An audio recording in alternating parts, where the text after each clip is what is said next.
জান্নাতের মধ্যে ঢুকাইবে।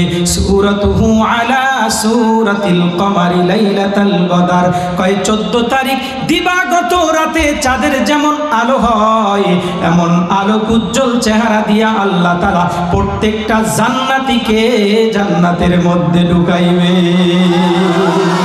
কোন বান্দা যদি তার জবান দিয়ে একবার সুবহানাল্লাহর আওয়াজ দিলে এত দাম হয়, এত ফজিলত হয়, ওই জবানটা দিয়ে যদি দৈনিক 100 বার সুবহানাল্লাহ পাঠ করতে পারে, আল্লাহর নবী ডেকে বলে, উম্মত হৃষ্টপুষ্ট 100 উট আল্লাহর রাস্তায় সদকা করলে, দান করলে যে পরিমাণ সওয়াব, তার চাইতো বেশি সওয়াব আল্লাহ তাআলা ওই বান্দার আমলনামার মধ্যে 100 বার সুবহানাল্লাহর জিকির করার মাধ্যমে দিয়া দিবে। কোন বান্দা যখন তার জবান দিয়ে দৈনিক 100 বার আলহামদুলিল্লাহর আওয়াজ দিবে, আমার আল্লাহ পাক রব্বুল আলামিন ওই বান্দাটার উপরে রাজি হইয়া, খুশি হইয়া, সন্তুষ্ট হইয়া ওই বান্দার আমলনামার মধ্যে যুদ্ধ করতে সক্ষম এমন 100 প্রশিক্ষিত ঘোড়া, সব ঘোড়াই কিন্তু যুদ্ধ করতে পারে না। আপনারা গুলিস্তান গেছেন না অনেকে? ঘোড়ার গাড়ি দেখছেন কি দেখেন নাই? গুলিস্তান থেকে সদরঘাট, সদরঘাট থেকে গুলিস্তান, এই ঘোড়াগুলোর কাজ হলো খাবে দাবে, পেট পুরে খাবে দাবে, আর যখন ওই গাড়িতে সময় মতো যাত্রী উঠবে টেনে টেনে গুলিস্তান থেকে সদরঘাট নিয়ে যাবে, আবার সদরঘাট থেকে গুলিস্তান রিটার্ন করে নিয়ে আসবে। এই ঘোড়াগুলো নিয়ে যদি কেউ যুদ্ধের ময়দানে যায় আর শত্রু বাহিনীর অস্ত্র শস্ত্র, গোলা বারুদ, কামান, বিমান যদি দেখে, তাহলেও এক দৌড়ে বাড়িতে আইসা খেতা গায়ে দিয়া ঘুমাইবে। আর যদি একটা প্রশিক্ষিত ঘোড়া নিয়ে যুদ্ধের ময়দানে যাওয়া হয়, ওই ঘোড়াটা ক্ষত বিক্ষত হয়ে যাবে, টুকরো টুকরো হয়ে যাবে, তারপরও তার মালিককে ময়দানে ছেড়ে সে বাড়িতে কখনো ফেরত আসবে না। প্রশিক্ষিত ঘোড়াগুলোর দাম আছে না নাই? মুহাদ্দিসিনগণ বলেন, বর্তমান যুগের একটা পাজারু গাড়ির যে পরিমাণ মূল্য, তৎকালীন যুগে একটা লাল বর্ণের প্রশিক্ষিত ঘোড়ার সে পরিমাণ মূল্য ছিল। তাহলে বোঝা গেল 100 পাজারু গাড়ি আল্লাহর রাস্তায় দান করলে, সদকা করলে যে পরিমাণ সওয়াব পাবে, আল্লাহ তাআলাকে সন্তুষ্ট করার জন্য কোনো ব্যক্তি যদি 100 বার আলহামদুলিল্লাহর জিকির করে, 100 পাজারু গাড়ি দান করার চাইতে, সদকা করার চাইতে বেশি সওয়াব ওই জিকিরকারীর আমলনামায় আল্লাহ তাআলা দান করে দিবে। দাম আছে না নাই? জোরে জবান খুলে বলি, আছে না নাই? ও মুসলমান, আজকে যদি এই এলাকার ভিতরে একটা পাজারু গাড়ি, 100 বাদ দিলাম, যে একটা পাজারু গাড়ি আপনি দৈনিক দান করবেন, পাওয়া যাবে এমন বড় দাতা? বাদ দিলাম একটা, দৈনিক একটা করে পাজারু গাড়ির চাক্কা দান করবে, তাও মিনিমাম 1 লক্ষ টাকার দাম চলে আসবে। এই দৈনিক শুধু 1 লক্ষ টাকা মৃত্যু পর্যন্ত দান করে যাবে, এমন বড় দাতাও কি পাওয়া যাবে? আল্লাহর নবী ডাক দিয়ে বলে, উম্মত জবান দিয়ে যদি 100 বার আলহামদুলিল্লাহর আওয়াজ দাও, একটা পাজারু গাড়ি নয়, 2টা পাজারু গাড়ি নয়, 100 পাজারু গাড়ি যদি আল্লাহর রাস্তায় দান করা হয়, যে পরিমাণ সওয়াব ওই দাতা পাবে, তার চাইতো বেশি সওয়াব 100 বার আলহামদুলিল্লাহর জিকিরের মাধ্যমে আল্লাহ তাআলা ওই জিকিরকারীর আমলনামার মধ্যে দেয়া দেবে। বান্দা যখন তার জবান দিয়ে দৈনিক 100 বার আল্লাহু আকবারের জিকির করবে, আল্লাহর কুদরতি অন্তর ঠান্ডা হয়ে যাবে। আমার আল্লাহ ওই বান্দাটার উপরে রাজি হইয়া, খুশি হইয়া, মিনা প্রান্তরে হজের মৌসুমে যাইয়া কোন হাজি যদি 100 হৃষ্টপুষ্ট উট আল্লাহর রাস্তায় কোরবানি করে, যে পরিমাণ সওয়াব পাবে, তার চাইতো বেশি সওয়াব আমার আল্লাহ 100 বার আল্লাহু আকবারের জিকিরকারীর আমলনামার মধ্যে আল্লাহ দিয়া দিবে। বান্দা যখন তার জবান দিয়ে একবার লা ইলাহা ইল্লাল্লাহ পাঠ করবে, আমার আল্লাহ ওই বান্দাটার উপরে রাজি হইয়া, খুশি হইয়া, সন্তুষ্ট হইয়া ওই বান্দার জন্য জান্নাতকে ওয়াজিব করে দিবে। মা ক্বালা লা ইলাহা ইল্লাল্লাহ দাখালাল জান্নাহ। আল্লাহর হাবিব জানিয়ে দেয় যেই বান্দাটা জবান দিয়ে একবার লা ইলাহা ইল্লাল্লাহ পাঠ করবে, সঙ্গে সঙ্গে আমার আল্লাহ ওই বান্দার উপরে সন্তুষ্ট হইয়া, রাজি হইয়া, খুশি হইয়া জান্নাতটা তার জন্য ওয়াজিব করে দিবে। আল্লাহর নবী ডাক দিয়ে বলে, উম্মত, হাশরের ময়দান বড় কঠিন ময়দান। ওই ময়দানের মধ্যে ভাই ভাইকে পরিচয় দিবে না, সন্তান পিতামাতাকে পরিচয় দিবে না, পিতামাতা সন্তানকে পরিচয় দিবে না। আর যেই স্ত্রীর জন্য হালাল হারামের তোয়াক্কা করো না, যেই স্ত্রীর জন্য হারাম ভাবে অর্জন করেছো নাকি হালাল ভাবে অর্জন করেছো, সেই ফিকিরে তোমার মাথার মধ্যে নাই। ওই স্ত্রীও হাসরের ময়দানে পরিচয় দিবে না। যেই স্বামীর জন্য কনকনে ঠান্ডার মধ্যে গভীর রাত্র পর্যন্ত ক্ষুধা নিয়ে বসে আছো, স্বামী আসবে একাত্রিত খানা খাবা, ওই স্বামীও হাসরের ময়দানে তোমাকে পরিচয় দিবে না।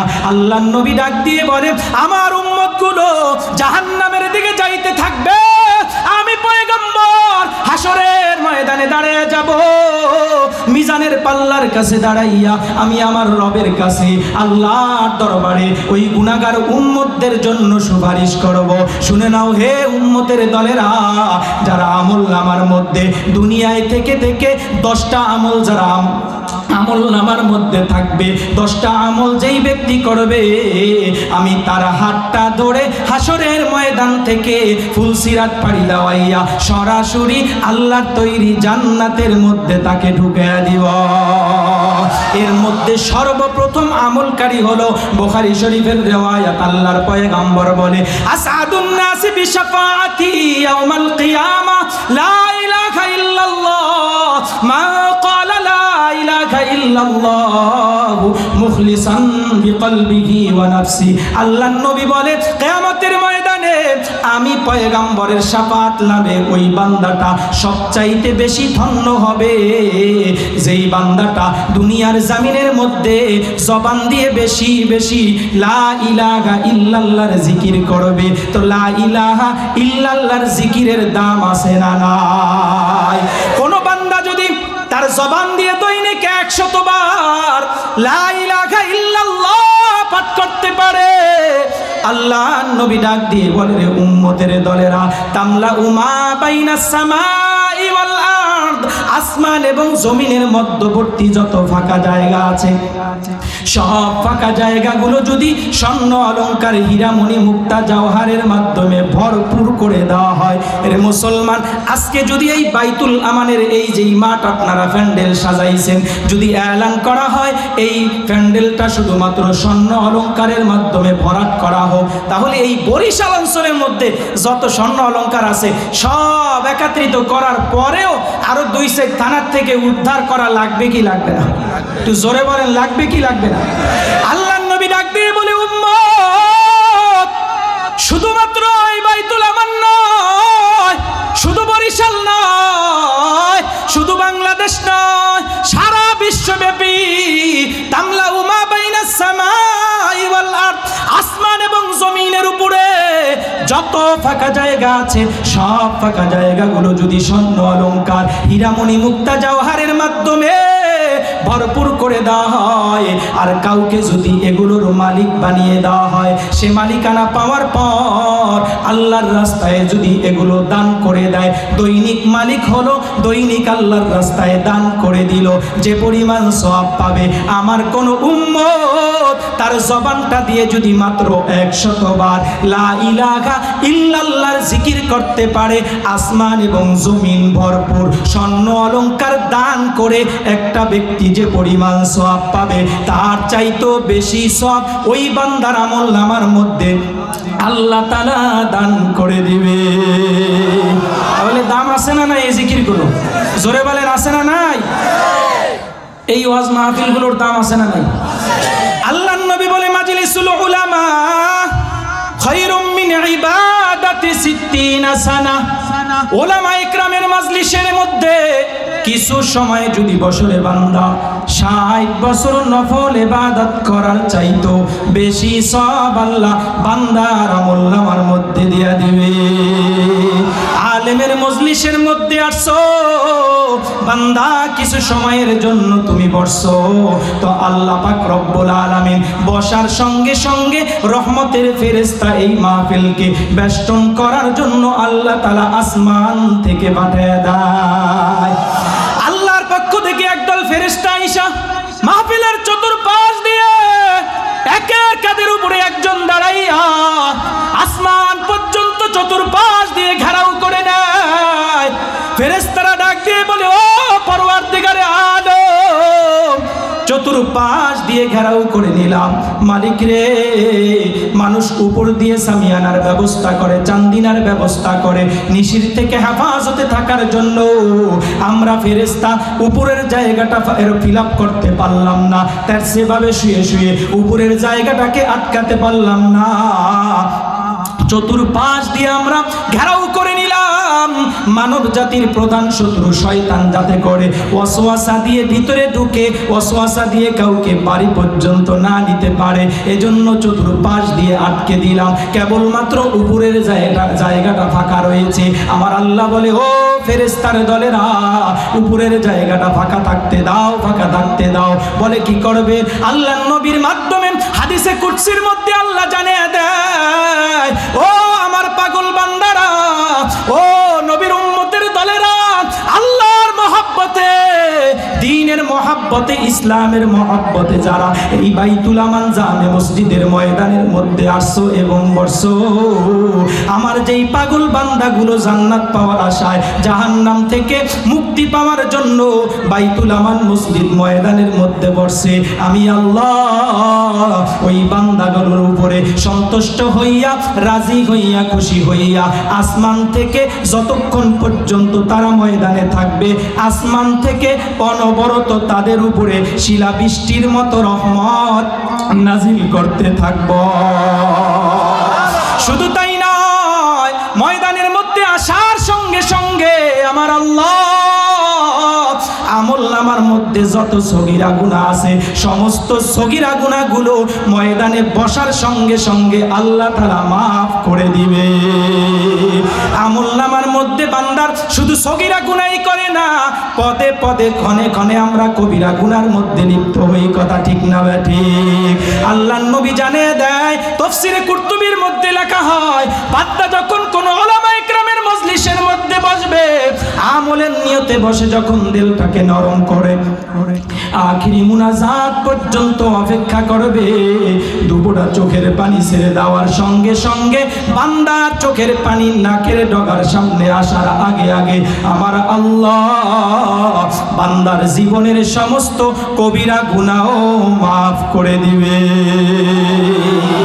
বান্দার আমলনামার সগীরা কবিরা সব গুনাহ মাফ হয়ে গেছে, কাগজের মধ্যে লেখা আছে, লেখাগুলো যদি মুছে ফেলি তাহলে সাদা কাগজ পড়ে থাকবে, কথা ঠিক না বেটা?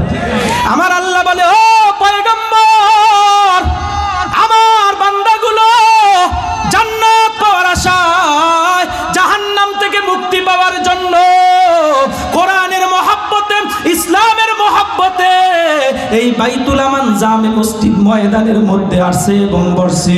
ও পয়গম্বর, বসছে, আমি শুধু তাদের সগীরা কবিরা গুনাহ মাফ করেই ক্ষান্ত হব না, আমি আল্লাহ আমার ওই পাগল বান্দাগুলোর আমলনামার যেই জায়গায় গুনাহ লেখা ছিল, ওই গুনাহগুলোকে আমি আল্লাহ নেকের দ্বারা পরিবর্তন করে দিব। কদ বুদ্দিলাত সাইয়্যাতিকুম বিল হাসানাত, বান্দা যখন নেক আমল করবে সঙ্গে সঙ্গে তার গুনাহগুলোকে আল্লাহ তাআলা পরিবর্তন করতে থাকবে, মাফ করতে থাকবে। ইন্নাল হাসানাত ইউযহিবুনাস সাইয়্যাত, বান্দা যখন নেকের কাজ করবে আমলনামা থেকে গুনাহগুলো ঝরতে থাকবে, মুছে যাইতে থাকবে। তাহলে এই ওয়াজ মাহফিলের দাম আছে না নাই? জোরে জবান খুলে সামনে পিছনে সবাই বলি, আছে না নাই? আগের থেকে ওয়াজ নসিহত বাড়ছে না কমছে? আরো জোরে বলেন, বাড়ছে না কমছে? সারা বিশ্বের মধ্যে সব চাইতে বেশি ওয়াজ নসিহত হয় ইন্দোনেশিয়ায়, তারপরেই বাংলাদেশের স্থান।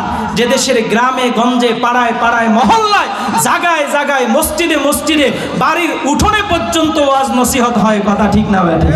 কিন্তু তারপরও আগে যেই শেষরা চোর ছিল, ডাকাত ছিল, এগুলো আছে না নাই? জোরে বলেন আছে না নাই? ওমা আপনাদের মনে হয় ভয় হয় চোরের কথা বলতে, আছে না নাই? আন্তর্জাতিক চোরের কথা নসেদ বাদে দিলাম, যারা কলমের খোসা দিয়া গরিবের লক্ষ লক্ষ টাকা আত্মসাৎ করে তাদের কথা নসেদ বাদে দিলাম। শেষরা চোরগুলো, ওই যে রস চোর, সুপারি চোর, মানুষের এরকম ভাবে হাঁস চোর, মুরগি চোর, এগুলো আছে না নাই? পকেট মাইর আছে না নাই? বাড়ছে না কমছে? ওমাই বরিশাল অঞ্চলে গ্রামগঞ্জের ভিতরে হাঁস মুরগি পালে কি পারে না? কত কষ্ট করে একজন মা বোন কষ্ট করে হাঁস মুরগি পারে, সকালবেলা সারে, সন্ধ্যাবেলা আদার দেয়, আবার কোফের ভিতরে ঢুকায়, দুপুরবেলা আদার দেয়, টাইমে টাইমে অসুস্থ হইলে খাবার দাবার খাওয়ায়। আর 5-7 জন যুবক মিল্লা কয়, বন্ধুরে অনেক ঠান্ডা পড়ছে, শৈত্য প্রবাহ, এর ভিতরে শরীরটা গরম না করলে ভালো হয় না, কি করবি? কয় যে অমুকের বাড়িতে ভালো অনেকগুলো হাঁস আছে, ল খাই। এই 4-5 জন মিলে তারপরে খোপ থেকে হাঁস নিয়ে, বাসা থেকে হাঁস নিয়ে তারপরে রাত্রে বনভোজন করে পার্টি করে। এমন শেষরাসর আছে না নাই?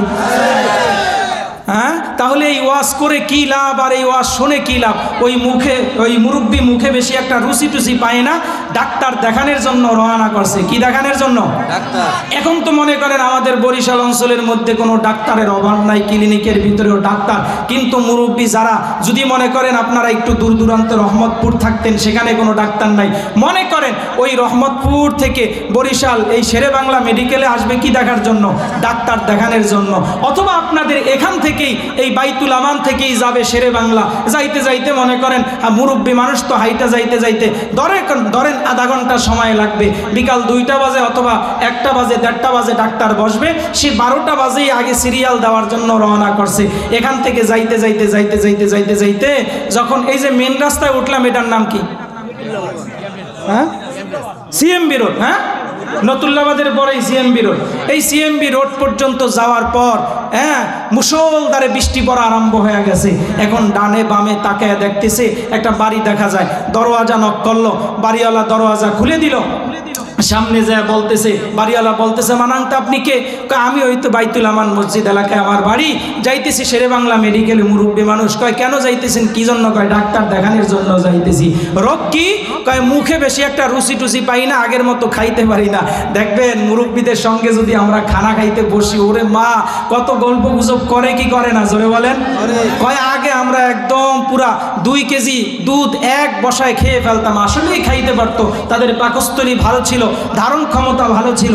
তেমনি ভাবে 1 কেজি 1.5 কেজি চাউলের ভাত মাত্র একটা ডিম ভাজি আর পোড়ামরিচ কিছু ডাইল দিয়ে খেয়ে ফেলতো, এরকম আছে না নাই? কিন্তু এখন বেশি একটা খাইতে দিতে পারে না, ডিজিটাল জমানা চলে আসছে, এজন্য মুখে রুচি নেই, ডাক্তার দেখানোর জন্য গেছি। সিএমবি পোলের ওই বাসার ভিতরে যাওয়ার পর যখন বাসাটার মধ্যে ঢোকার পরেই মনে করেন মুষলধারে বৃষ্টি পড়া আরম্ভ হয়েছে, আর কোনো থামাথামি নাই। সময়ের কাটা পেরিয়ে, ঘড়ির কাটা পেরিয়ে বেলা 2টা বেজে গেল। বাড়িওয়ালি মহিলা ময়নার মা ডাক দিয়া বলতেছে, ময়নার বাপ, খবর আসেনি ঘরে যে একজন মেহমান আসছে? কয়, আছে তো, এখন তো খাবারের টাইম হয়ে গেছে, আমরা খানা খাবো। এই মেহমান রাইখা যদি খানা খাই তাহলে কেমন দেখা যায়? আল্লাহ তাআলা তো অসন্তুষ্ট হবে। মেহমানের মেহমানদারি করা নাকি সুন্নত, হুজুররা বলছে, চলো আজকে একটা সুন্নত পালন করি। ময়নার বাপ বলতেছে, সুন্নত পালন করবা, এত ভালো কথা, কিন্তু সুন্নত পালন যে করবা, খানা তো পাকাইছো মাত্র 2 জনের, 3 জনে আমরা কেমনে খাবো? কয়, সমস্যা নাই, মুরব্বী মানুষ তো মুখে বেশি একটা রুচি টুচি পায় না, তার সামনে দেব, খাইতে পারবে না, ফেরত দিবে, আমরা 2 জনে স্বামী স্ত্রী মজা করে খাবো। মহিলা মানুষ তো অনেক বুদ্ধি শুদ্ধি, আসলেই তো বুদ্ধি তো একদম খারাপ না, সাপও মরবে লাঠিও ভাঙবো না, মেহমানদারিও হয়ে যাবে, কিন্তু তারপরে আমাদের খাবারও কি হবে না, শেষ হবে। এবার ময়নার বাপ মুরব্বীর সামনে যায় বলতেছে, বাবারে দাওয়াত কবুল করেন। কয়, কি দাওয়াত টাওয়াত কবুল করবো? আগের মতো বেশি একটা খাইতে টাইতে পারি না, রুচি টুচি পাই না। কারো হাত মোজা আছেন, একটু দেন। আগের মতো বেশি একটা রুচি টুচি পাই না। আপনার কষ্ট হবে না? হাত ঠান্ডা হয়ে গেলে আবার গলা।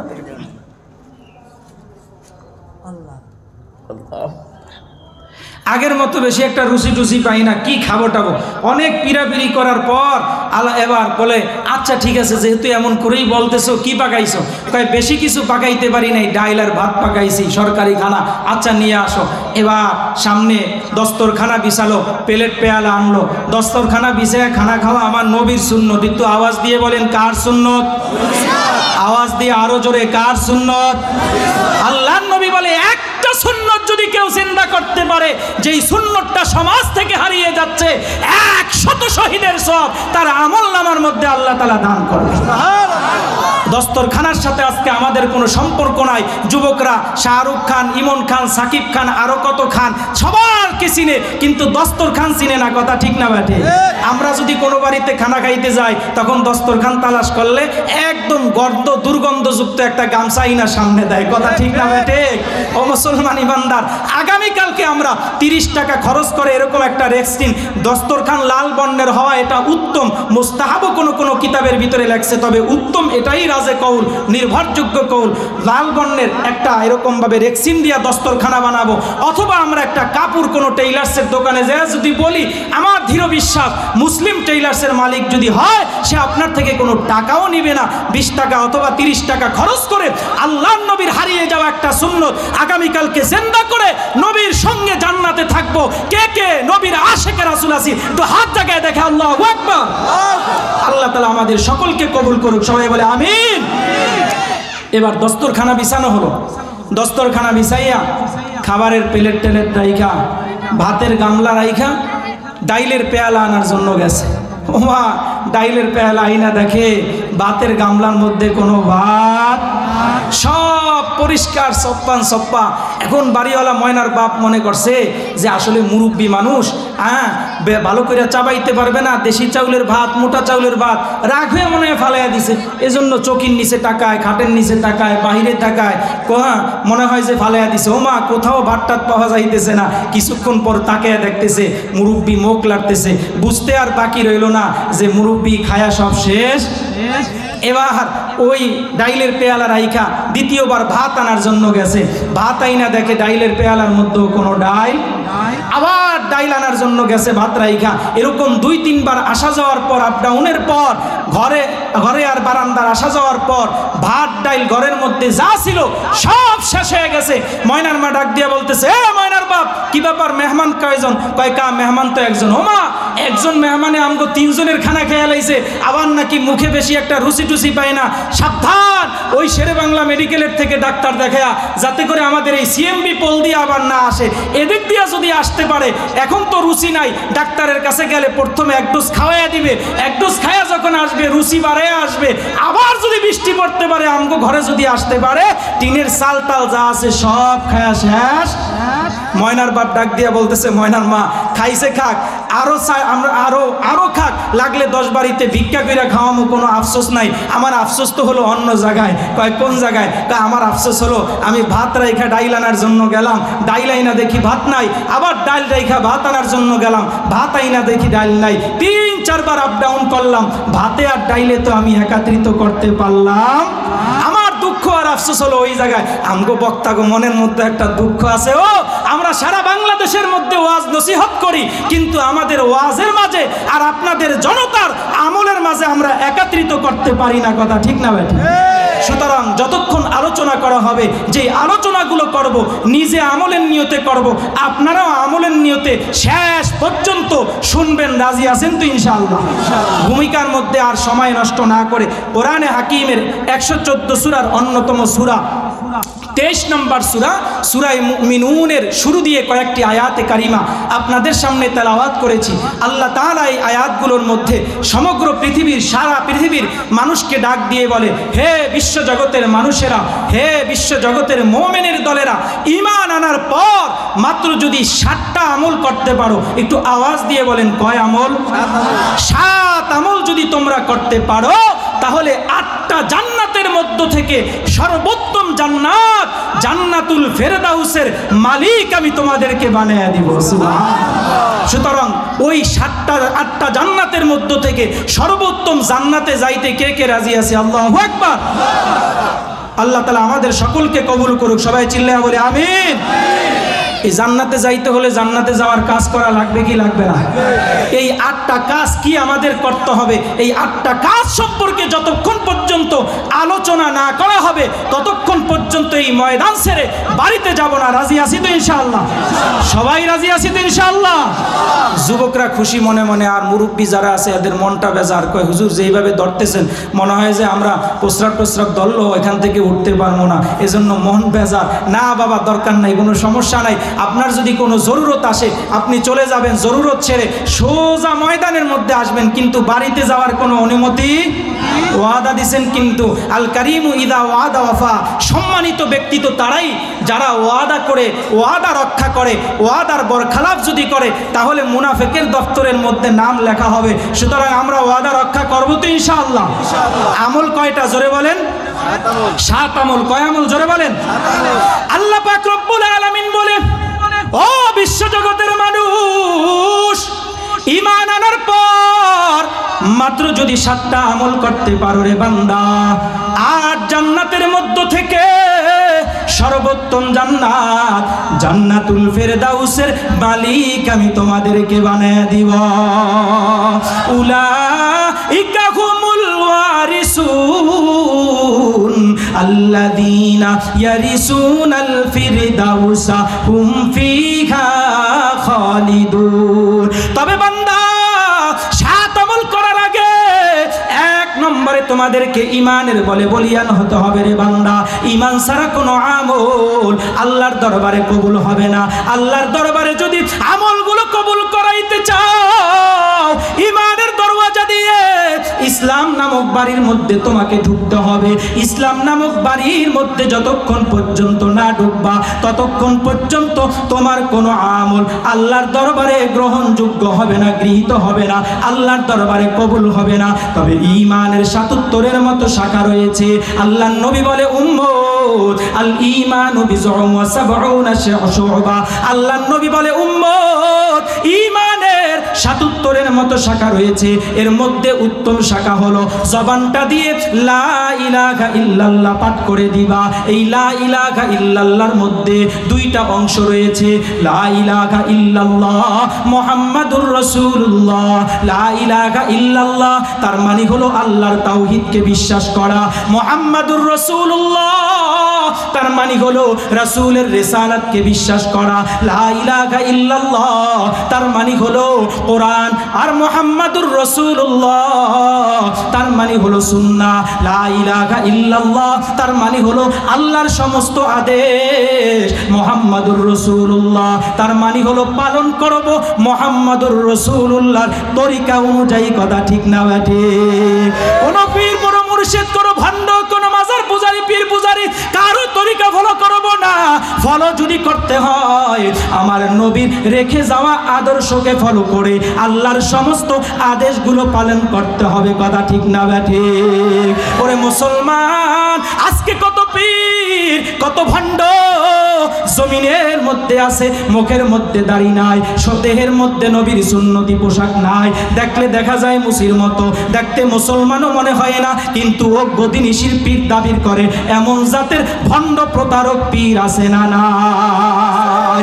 যদি দেখি আমার পীর আল্লাহর নবীর সুন্নত মানে না, আল্লাহর আদেশকে ফলো করে না, আমি তার তহিন কণ্ঠে বলে দিব আমিও আমার ওই ভণ্ড পীরকে মানতে যাব না। কথা ঠিক কি না? ওরে মুসলমান, যাদের গালে নবীর সুন্নতি দাঁড়িয়ে আছে, যারা সুন্নত প্রতিষ্ঠার জন্য মেহনত করে, নবীর সুন্নতের আদর্শ বাস্তবায়নের জন্য জীবন বাজি রেখে ময়দানের মধ্যে নামে, তাদেরকে যদি ফলো করা যায় তাদেরকেও আল্লাহ তাআলা নাজাত দিবে। তাদেরকে ফলো করার কারণে আল্লাহ তাআলা আমাদেরকেও নাজাত দিবে। কথা ঠিক কি না? এজন্য আল্লাহর নবী ডাক দিয়ে বলে, উম্মত ঈমানের ৭৭-এর মতো শাখা রয়েছে। এর মধ্যে 1 নম্বর শাখা হলো কালেমার স্বীকৃতি প্রদান করা। কালেমার স্বীকারোক্তি দেওয়ার সঙ্গে সঙ্গে ব্যক্তিটা যখন মুমিন হয়ে যাবে, ঈমানের ঈমানদারের খাতার মধ্যে যখন নাম দিবে, তখনই আল্লাহ ওই বান্দাটাকে বিভিন্ন পরীক্ষার সম্মুখীন করবে। বান্দা যদি বলে আল্লাহ আমি ঈমানদার, আমরা কি ঈমানদার কিনা? জোরে আওয়াজ দেন। ঈমানদার না? কে কে ঈমানদার? আল্লাহু আকবার।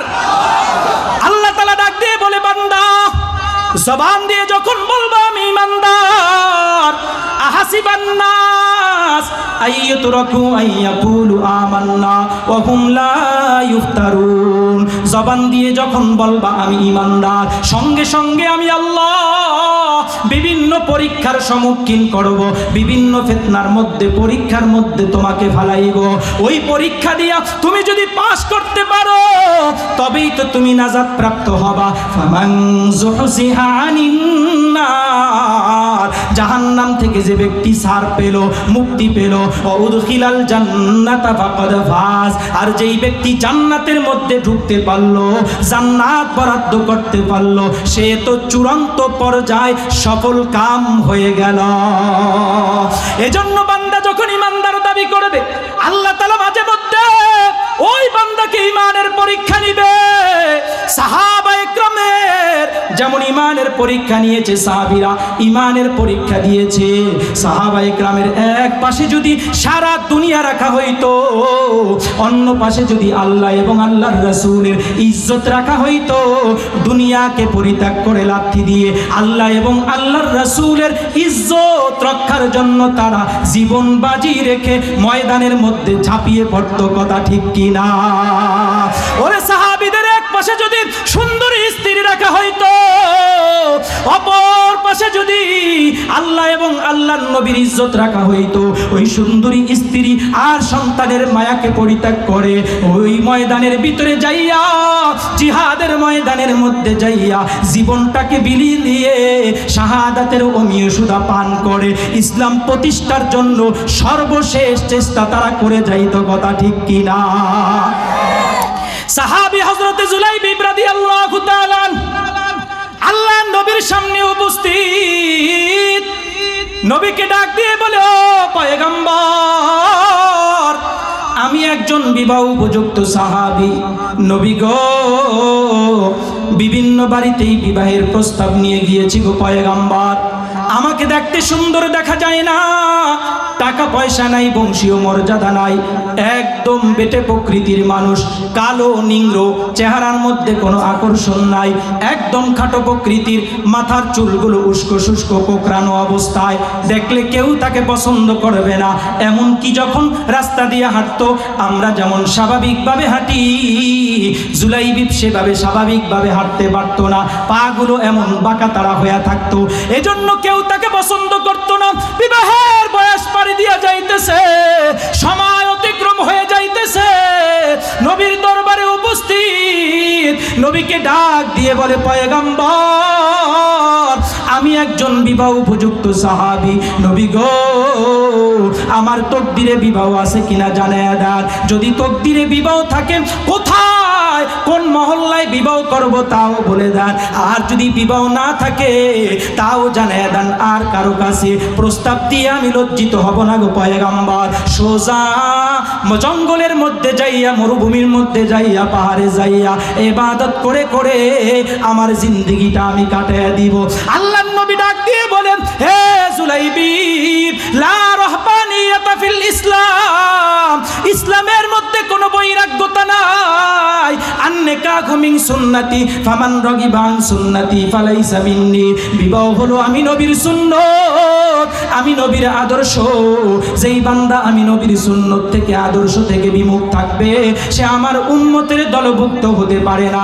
ও জুলাইবিব, অবশ্যই তুমি বিবাহ করবা, তবে তোমার মাধ্যমে আমার সারা পৃথিবীর মানুষদেরকে জানিয়ে দিতে চাই, আমার উম্মতদেরকে জানিয়ে দিতে চাই, আমার উম্মত যখন বিবাহ করার জন্য যাবে, ভাই ভাইকে বিবাহ করানোর জন্য যাবে, চাচা ভাতিজাকে বিবাহ করানোর জন্য যাবে, দাদা নাতিকে বিবাহ করানোর জন্য যাবে, যেই মেয়েটাকে বধূ করে ঘরের মধ্যে আনবে, ওই মেয়ের মধ্যে যাতে করে কমপক্ষে 4টা গুণ থাকে। জোরে বলেন কয় গুণ? জোর হয় না, আরো জোরে বলেন কয় গুণ?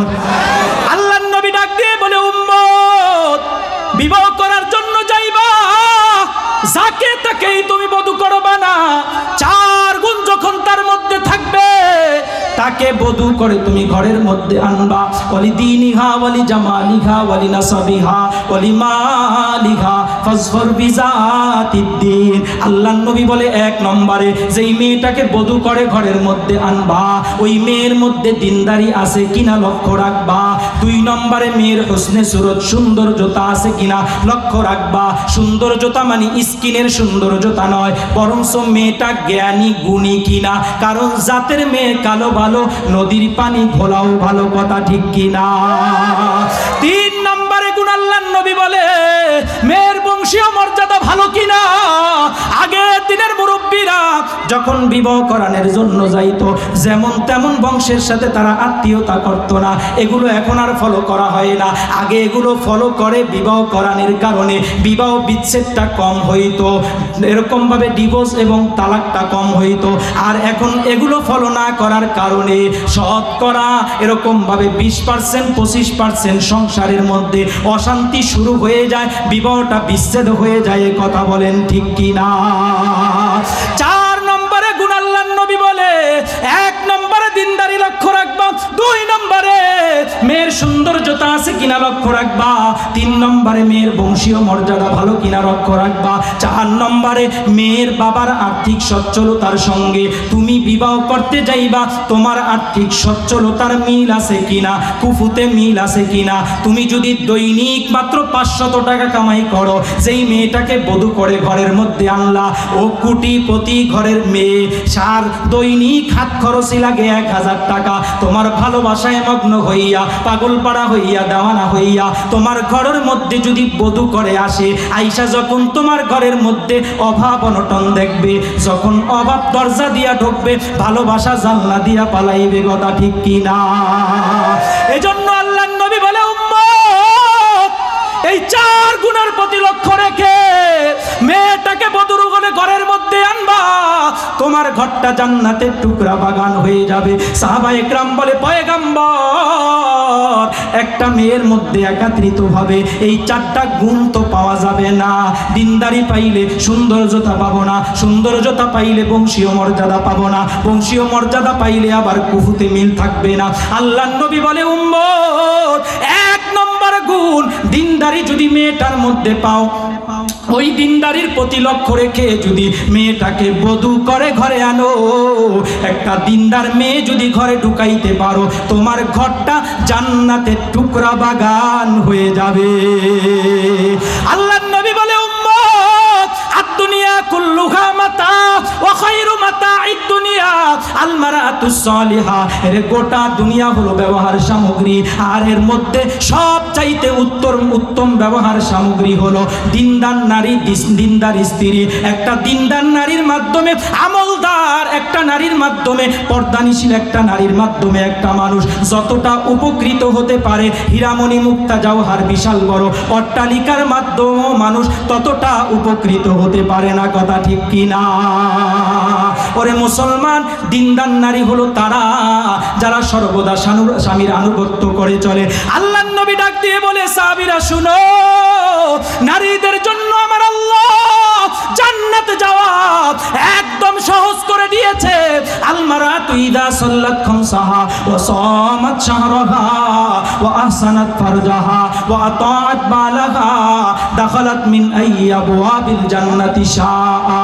মহিলারা যখন, নারীরা যখন 5 ওয়াক্ত নামাজ আদায় করবে, রমজান মাসের রোজা রাখবে, স্বামীর আনুগত্য করবে, নিজের সতীত্বকে যখন হেফাজত করবে, এই 4টা আমল যদি কোনো নারী করতে পারে, দাখালাত মিন আইয়াবওয়াবিল জান্নাহ, 8টা জান্নাতের 8টা দরওয়াজাই তাকে অভ্যর্থনা জানাইবে, আসো যেই দরওয়াজা দিয়া ইচ্ছা তুমি আল্লাহর তৈরি জান্নাতের মধ্যে ঢুকে যাও। দিনদার নারী চিনেননি আপনারা? ওমা চিনেন না? এই যে 31st নাইট গেল, 31শে ডিসেম্বর রাত 12টা 1 মিনিটের মধ্যে পর্দা টর্দা সাইরা অন্যটারে বুকের ভিতরে রাইখা বুকটা টান টান করে আপনাদের এই বরিশাল অঞ্চলের ভিতরে পুরুষ বলার মতো হাইটা হাইটা বেড়াইছে, এরা দিনদার নারী? জোরে বলেন। সামনে যে ঈদ আসবে, পহেলা বৈশাখ আসবে, এই পহেলা বৈশাখের রাত্র অথবা 3-4 দিন আগ থেকে মার্কেটে মার্কেটে রাত 12টা 1টা পর্যন্ত অর্ধ উলঙ্গ হয়ে চলবে, এরা দিনদার নারী? জোরে বলেন। আল্লাহর নবী ডাক দিয়ে বলে উম্মত 4 গুণ 5টা গুণ যাদের মধ্যে থাকবে, ধরে নিবা তারাই দিনদার নারী, তারাই জান্নাতি নারী।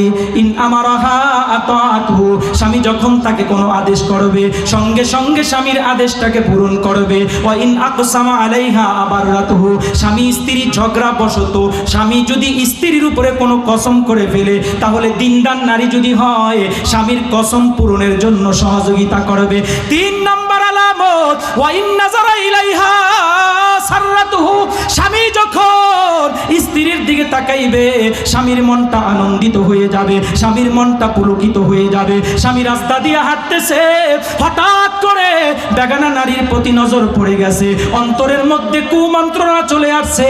কুমন্ত্রণা নিয়ে যখন স্ত্রীর কাছে আসলো, ঘরের মধ্যে আসলো, দরওয়াজা নক করলো, স্ত্রী দরওয়াজা খুইলা স্বামীকে যখন সালাম দিল, স্বামী যখন স্ত্রীর দিকে তাকাইলো, স্ত্রী ঘরের মধ্যে সাজগোজ অবস্থায় স্বামীর অপেক্ষায় অপেক্ষমান। স্বামী যখন স্ত্রীর দিকে তাকাইলো, দৃশ্যটা দেখে স্বামীর মনটা মনোভূত হয়ে গেল, আনন্দিত হয়ে গেল, আল্লাহর শুকরিয়া আদায় করলো। আল্লাহ, বাহিরে যেটা দেখে আসলাম তার চাইতো তো বৈধ পন্থায় সুন্দরী নারী তুমি আমার ঘরের মধ্যে বাজেট করে রাখলা, রিজার্ভ করে রাখলা।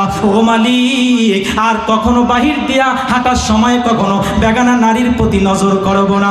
আল্লাহর নবী ডাক দিয়ে বলেন, এ উম্মতের নারীরা, তোমার স্বামীর দৃষ্টি হেফাজতে থাকার জন্য তুমি সাজগোজ অবস্থায় ঘরের মধ্যে ছিলা, তো আমিকে আকর্ষিত করার জন্য, মনোরঞ্জিত করার জন্য, তোমার দিকে পাগলপাড়া করার জন্য, চোখের হেফাজত জেনা থেকে হেফাজতে থাকার জন্য তুমি ঘরের মধ্যে সাজগোজ অবস্থায় ছিলা। যতক্ষণ পর্যন্ত ঘরের মধ্যে সাজগোজ অবস্থায় থাকবা ততক্ষণ পর্যন্ত তোমার আমল নামার মধ্যে আল্লাহ অনবরত নফল ইবাদতের সওয়াব দিতে থাকবে।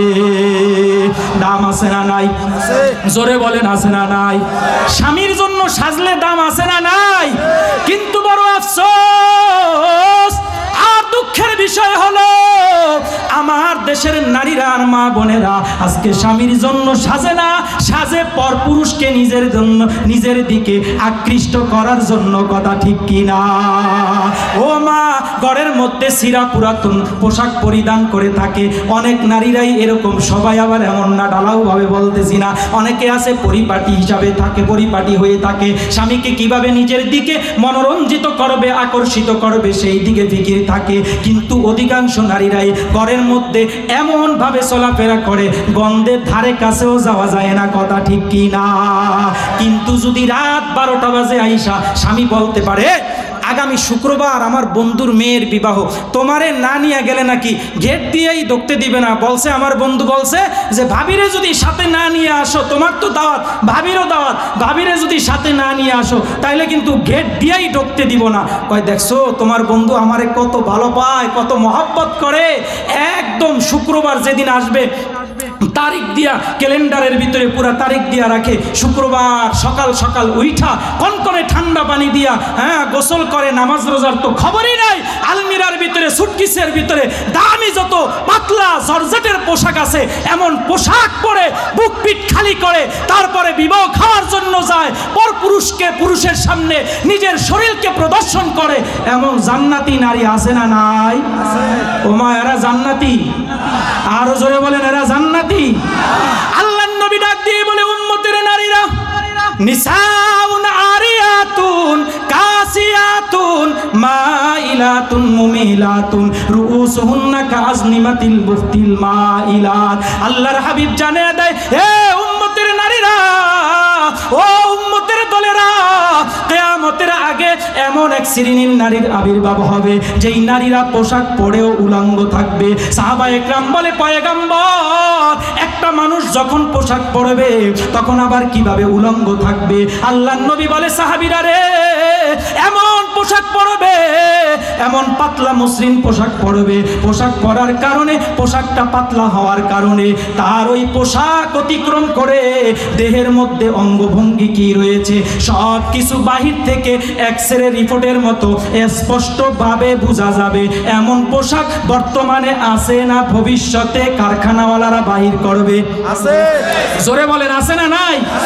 আল্লাহর নবী যেন আমাদের যুগের জমানার নারীদেরকেই ডাক দিয়ে বলতেছে, ও উম্মতের নারীরা, কিয়ামতের আগে এমন পোশাক পরেও উলঙ্গ থাকবে, পোশাক পরেও তারা বস্ত্রহীন থাকবে। ওই নারীদের দুইটা বদখাসলত থাকবে, মাইলাতুন মুমিলাতুন, ওই অর্ধ উলঙ্গ হইয়া পাতলা পোশাক পইরা বেপরদাভাবে যখন রাস্তা দিয়ে হাঁটবে, হয়তো তারা পর পুরুষের উপরে আকৃষ্ট হবে, অথবা তার এরকম সৌন্দর্যতা দেখে পর পুরুষ তার উপরে আকৃষ্ট হবে। বর্তমানে হইতেছে না, ভবিষ্যতে হবে। নাই আমাদের দেশের মধ্যে নাই? ওরে মুসলমান, আল্লাহর নবী সামনে ডাক দিয়ে বলতেছে, রুউসুহুন্না কাআজনিমাতিল বুখতিল মাইলাত। এই নারীদের আরেকটা বদখাসলত থাকবে, তারা মাথার মধ্যে কোনো ওড়না রাখবে না, হিজাব রাখবে না, বোরকা রাখবে না, মাথার চুলগুলো বেনি বাইদা উপরের দিকে কুচ বানায়া রাখবে, চুট বানায়া রাখবে, অথবা তারা পিছন দিকে সাইরা দিবে। ওরে মুসলমান, আল্লাহর নবী ডাক দিয়ে বলতেছে, লা ইয়াদখুলনাল জান্নাহ। ও সাহাবীরা রে, এই সমস্ত নারীরা জান্নাতের মধ্যে যাইতে পারবে না। ওরে জান্নাতে যাওয়া তো দূরের কথা, হাজার হাজার মাইল দূর থেকে একটা জান্নাতি জান্নাতের সুঘ্রাণ পাবে। ওলা ইয়াজিদনা রিহাহা, এই সমস্ত নারীরা জান্নাতের সুঘ্রাণও পাবে না। কথা ঠিক কিনা? আল্লাহর নবী ডাক দিয়ে বলে, 3 নম্বর নেককার স্ত্রীর আলামত হলো, স্বামী যখন তার দিকে তাকাইবে স্বামীর মনটা আনন্দিত হয়ে যাবে, পুলকিত হয়ে যাবে। 4 নম্বর, ওয়া ইন গাবা আলাইহা নাসিহাতুহু ফি মালিহি ওয়া নাফসিহা। 4 নম্বর হলো, স্বামী যদি বিদেশের বাড়ির মধ্যে থাকে তাহলে তার ধন সম্পদগুলো পাহারা দিয়া রাখতে হবে। অযথা খরচ করা যাবে না, বেপথে খরচ করা যাবে না, এলোমেলো ভাবে সম্পদগুলোকে খরচ করা যাবে না। 5 নম্বর, বিবাহের মজলিসের মধ্যে কবুল শব্দের মাধ্যমে স্বামী যখন আপনাকে স্ত্রীর স্বীকৃতি দিয়া দিছে, ওই সময় থেকে মৃত্যুর আগ মুহূর্ত পর্যন্ত আপনার দেহটাকে আপনি হেফাজতে রাখতে হবে। কারো কাছে আপনি প্রদর্শিত হতে যাবেন না, আপনার দেহকে কারো কাছে আপনি এরকম ভাবে খোলামেলা ভাবে এরকম ভাবে সামনে আগাইবেন না। ওরে মুসলমান, কিন্তু বড় আফসোস আর দুঃখের বিষয় হলো, আমার ভাই আমার বন্ধু বিদেশের বাড়ির মধ্যে থাইকা স্ত্রীকে বিশ্বাস করে লক্ষ লক্ষ টাকা স্ত্রীর অ্যাকাউন্টের মধ্যে পাঠায়, আর বাংলাদেশের মধ্যে ওই নারীরা এরকম ভাবে লক্ষ লক্ষ টাকা ব্যাংকের থেকে উঠাইয়া 2-3টা সন্তান রাইখা পর পুরুষের সঙ্গে হিজরত করে ভাইগা যায়। আসে না নাই? জোরে বলে। ও মা, পায়ে হাত দিয়ে বলি রে মা, তোমার সম্মান ইসলাম এত বাড়াইয়া দিছে। আল্লাহর নবী জানিয়ে দেয় একজন নারীর কত মর্যাদা, কত মর্যাদা। তাহলে ওই নারীর গর্ভের মধ্যে যখন একটা বাচ্চা চলে আসবে, আল্লাহর হাবিব জানিয়ে দেয় উম্মতের নারীরা, যখন তোমার গর্ভের মধ্যে বাচ্চাটা আসবে, আহারে ঠিক মতো খাইতে পারো না, ঠিক মতো ঘুমাইতে পারো না, চলাফেরা করতে পারো না। গর্ভস্থিত ব্রণের বয়স যখন 6 মাসে উপনীত হয়ে যায়, বাচ্চাটার বয়স যখন 6 মাস হয়ে যায়, আমার আল্লাহ ওই বাচ্চার মধ্যে যখন রূহ পাঠিয়ে দেয়, বাচ্চাটা গর্ভের মধ্যে নড়াচড়া করতে শিখে, ওই সময় বাচ্চা নড়াচড়া করে, মায়ের ব্যথার যন্ত্রণা আরম্ভ হয়ে যায়। খাইতে পারে না, ঘুমাইতে পারে না, নফল নামাজ পড়তে পারে না, নফল রোজা রাখতে পারে না। বাবা বাজার থেকে হাড় ভাঙা পরিশ্রম করে বিশাল আকৃতির একটা মাছ আনলো, প্রাণের স্ত্রী রে সুন্দর করে রান্না করো, তুমি আর আমি একাত্রিত খানা খাবো। মা আমার সুন্দর করে মাছটাকে কুটে ধুয়ে ভুনা করে খাবারের প্লেট নিয়া স্বামী স্ত্রী খোঁজ গল্প করতেছে, আর খাওয়ার জন্য যখন বসলো, এমন মুহূর্তে তল পেটের মধ্যে আপনি আমি যখন লাথি মারা আরম্ভ করে দেই, মায়ের ব্যথার যন্ত্রণা আরম্ভ হয়ে যায়, লোকমাটা জমিনের মধ্যে পড়ে যায়, মা বিছানার সঙ্গে ঘোরাঘুরি করে। বাবা ডাক দিয়া বলে, ও প্রাণের স্ত্রী রে, কি ব্যাপার, রাগ করেছো কিনা, গোসা করেছো কিনা? মা ডাক দিয়া বলে, না না, রাগ করি নাই, গোসা করি নাই, আমার মনে হয় আমার বসার কারণে আমার কলিজার টুকরা সন্তানটা ব্যথা পেয়েছে, এই জন্য মনে হয় আঘাত করেছে তলপেটের মধ্যে। ও স্বামী আমার, তুমি খানা খেয়ে নাও, আমি পরে একা একা খেয়ে নিব। এইভাবে অক্লান্ত পরিশ্রম করে 10 মাস 10 দিন পর্যন্ত কমে বেশি আপনাকে আমাকে গর্ভের মধ্যে রাখে। ওরে মুসলমান, আল্লাহর নবী জানিয়ে দেয়, ও উম্মতের নারীরা, কোন আশায় কোন নেশায় এই সন্তানকে তুমি গর্ভে ধারণ করবা? আল্লাহর হাবিব বলে সন্তান গর্ভে থাকার কারণে ঠিকমতো যদি নফল নামাজ না পড়তে পারো, নফল রোজা না রাখতে পারো, আল্লাহ তোমার উপরে সন্তুষ্ট হইয়া, রাজি হইয়া, খুশি হইয়া তোমার আমল নামার মধ্যে এই যে 10 মাস 10 দিন একটা মুসলিম সন্তান চাই, ছেলে হোক মেয়ে হোক, গর্ভের ভিতরে রাখলা, বিনিময় আল্লাহ 10 মাস 10 দিন পর্যন্ত অনবরত দিনের বেলায় নফল রোজা, রাতের বেলায় নফল নামাজ পড়লে যে পরিমাণ সওয়াব, তার চাইতো বেশি সওয়াব আল্লাহ তাআলা একজন মা বোনের আমল নামার মধ্যে দিয়া দিবে। দাম আছে না নাই?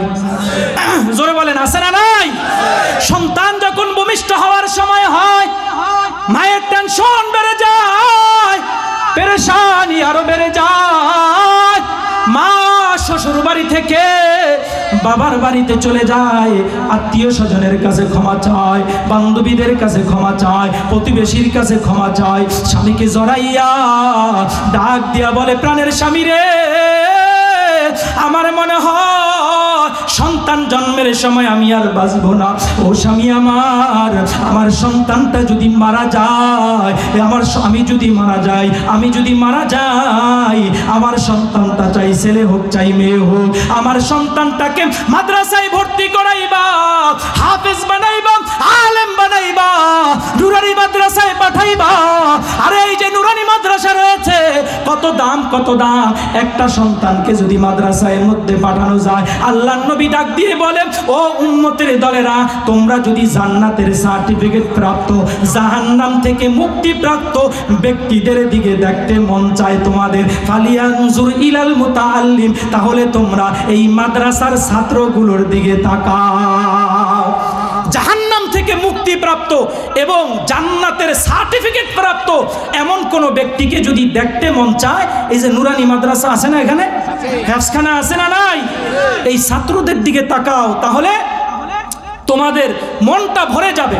এই ছাত্রগুলো যখন কোরআন শিখার জন্য মাদ্রাসায় আসে, এক একটা কদমের বিনিময় আল্লাহ পাক রব্বুল আলামিন তার আমল নামার মধ্যে এক একটা শহর, এক একটা সিটি তার নামে বরাদ্দ করতে থাকে। সুবহানাল্লাহ।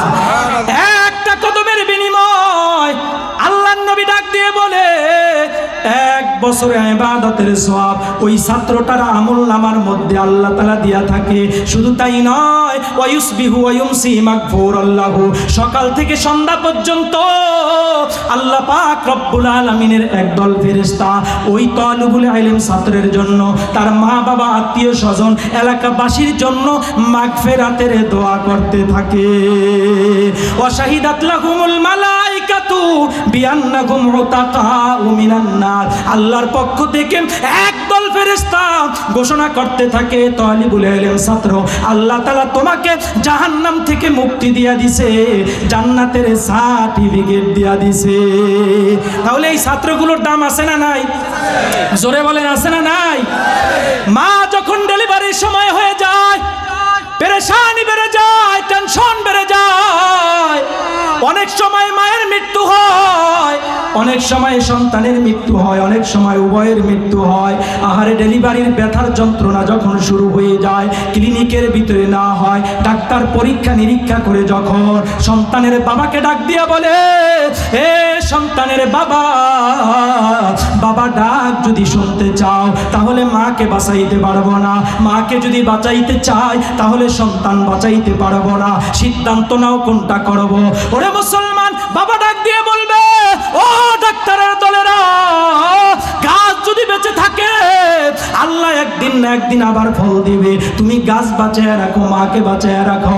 একই এলান যদি আমার মায়ের কানের মধ্যে চলে যায়, মা চোখের পানি চাইরা ডাক্তারদেরকে ডাক দিয়া বলবে, ও ডাক্তারের দলেরা, অনুরোধ করে বলি, পায়ে হাত দিয়া বলি, রে ডাক্তারের দলেরা, অস্ত্র চালানের দরকার হলে অস্ত্র চালাও, যা কিছু দরকার হয় তাই করো, তারপরও আমার জীবন যদি দেওয়ার দরকার হয় আমার জীবন নিয়ে যাও, আমার কলিজার টুকরা সন্তানের যাতে করে কোনো কষ্ট না হয়। আমি মায়ের জীবন দেওয়ার বিনিময়ে যদি আমার কলিজার টুকরা সন্তানটা দুনিয়ার মায়ের মুখ দেখে আমি মায়ের জীবনটা পরিপূর্ণ ধন্য হয়ে যাইবে। আল্লাহর নবী ডাক দিয়ে বলে, ডেলিভারির সময় কোন নারীর যখন ইন্তেকাল হয়ে যাবে, ওই নারীটা মহিলাটা মৃত্যুবরণ করতে দেরি হবে, আল্লাহ তাআলা শহীদি নারীদের সঙ্গে তার নামটা লিখতে এক মুহূর্ত দেরি করবে না। ওই যে জুলাইবিবকে আল্লাহর নবী ডাক দিয়ে বলে, এ জুলাইবিব, অবশ্যই তুমি বিবাহ করবা, তবে বিভিন্ন বাড়িতে প্রস্তাব দিয়েছো, কেউ তোমার প্রস্তাবে রাজি হয় নাই। আমার উম্মত 4 গুণের মধ্যে 1 নম্বর গুণ দিনদারি যদি পায় তাহলে আর অন্যগুলোর দরকার নাই। দিনদারির প্রতি লক্ষ্য রাখা মেয়েটাকে বধূ করে ঘরের মধ্যে আনবে। কিন্তু তুমি যেহেতু বিভিন্ন বাড়িতে প্রস্তাব দিয়েছো, যতক্ষণ পর্যন্ত 4 গুণে গুণান্বিত মেয়ে না পাইবা ততক্ষণ পর্যন্ত তুমি বিবাহ করবা না, তুমি বিবাহ করবা না, বিবাহ বন্ধনে আবদ্ধ হইবা না। আল্লাহর নবীর অনুমতি পত্র নিয়া আল্লাহর নবীর সাহাবী হযরতে জুলাইবিব মদিনার অলিতে গলিতে ঘুরে সাহাবীদেরকে ডাক দিয়ে বলে, নবীর সাহাবীরা রে, এই মদিনার মধ্যে 4 গুণে গুণান্বিত মেয়ে আছে কিনা?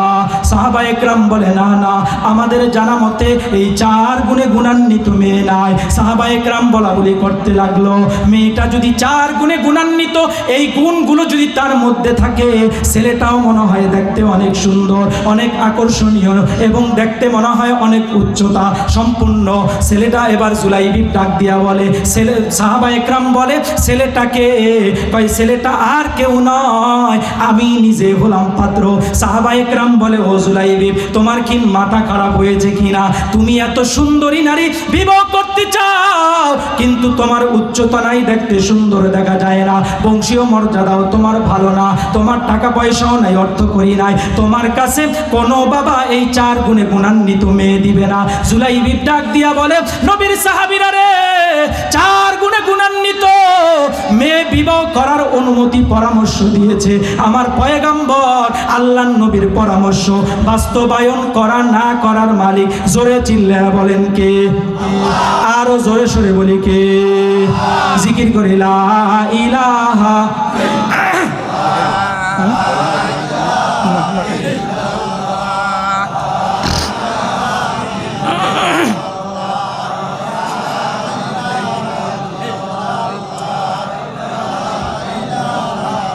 রব্বি আল্লাহ লা ইলাহা গায়রুহু ওয়া নাবিয়ুনা মুহাম্মদ মুস্তাফাহু দীনিয়াল ইসলাম দীনান মাওকাহু ওয়া নাবিয়ুনা মুহাম্মদ মুস্তাফাহু লা ইলাহা ইল্লাল্লাহ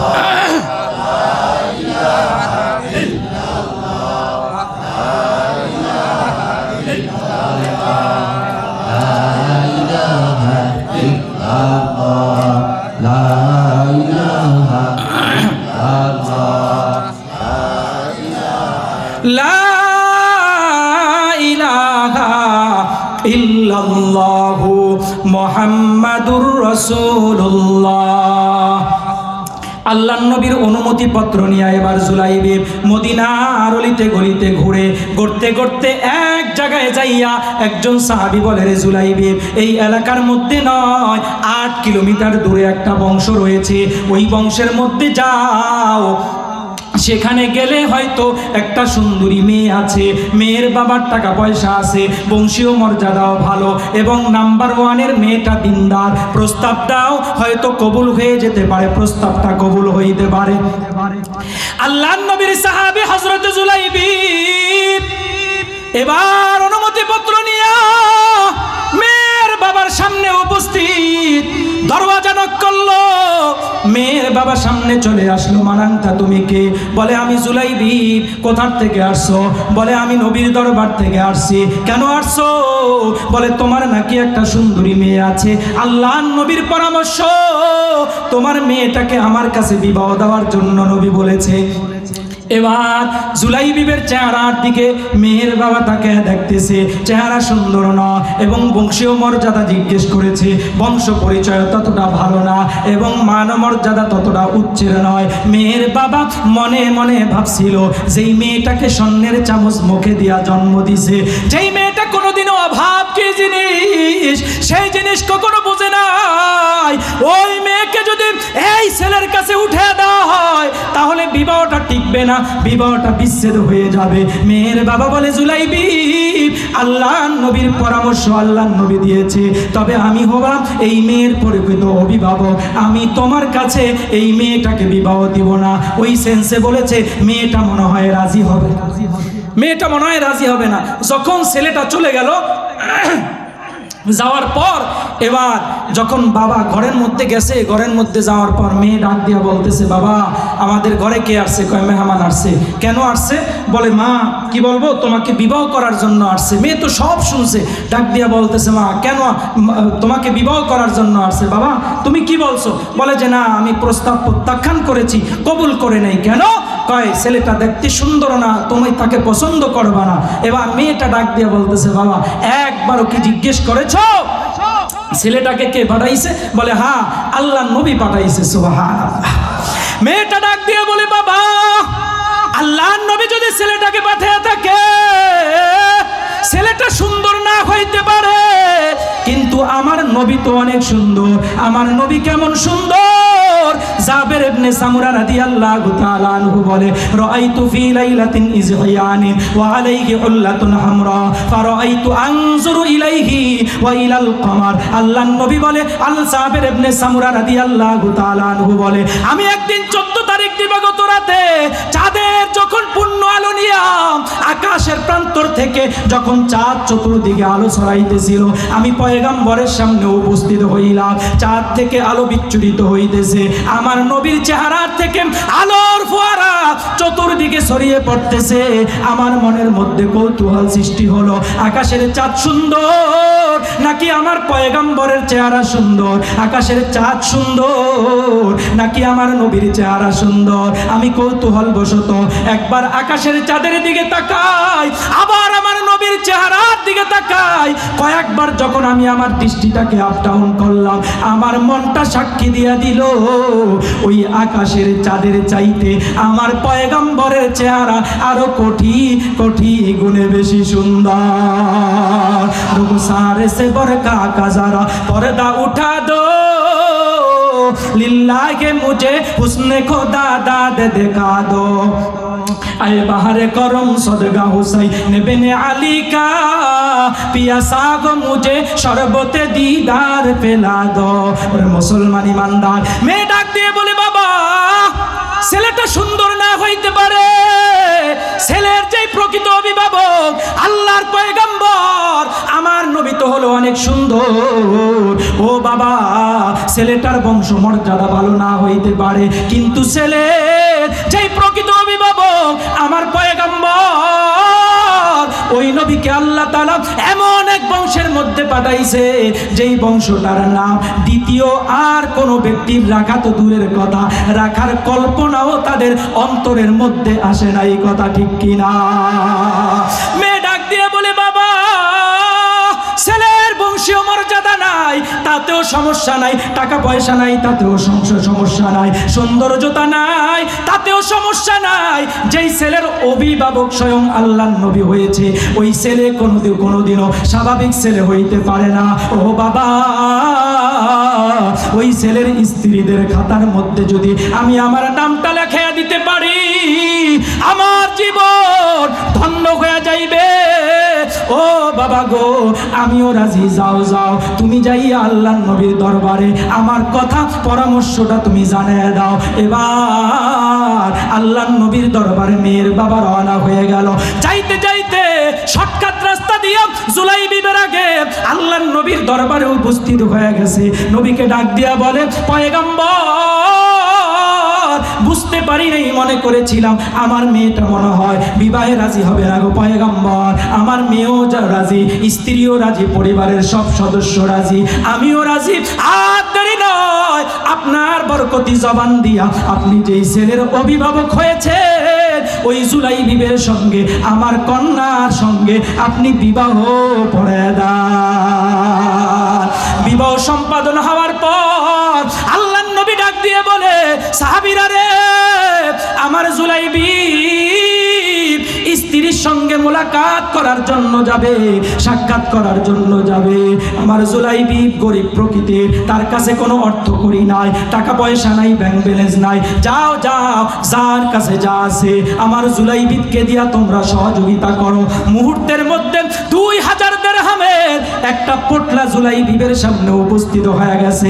জুলাইবিব 2000 দিরহাম নিয়া মদিনার বাজারের মধ্যে চলে যায়। বাজার করে গয়নাগাটি ক্রয় করে, কাপড় চোপড় ক্রয় করে শ্বশুর বাড়ির দিকে যখন রওনা করবে, এমন মুহূর্তে বাজারের অপর প্রান্ত থেকে কে যেন ডাক দিয়ে বলেন, হে নবীর সাহাবীরা রে, আল্লাহর নবীর উপরে কাফেরের দলেরা অতর্কিত হামলা চালাইতেছে, মদিনার উপরে কাফেরের দলেরা অতর্কিত আক্রমণ করেছে।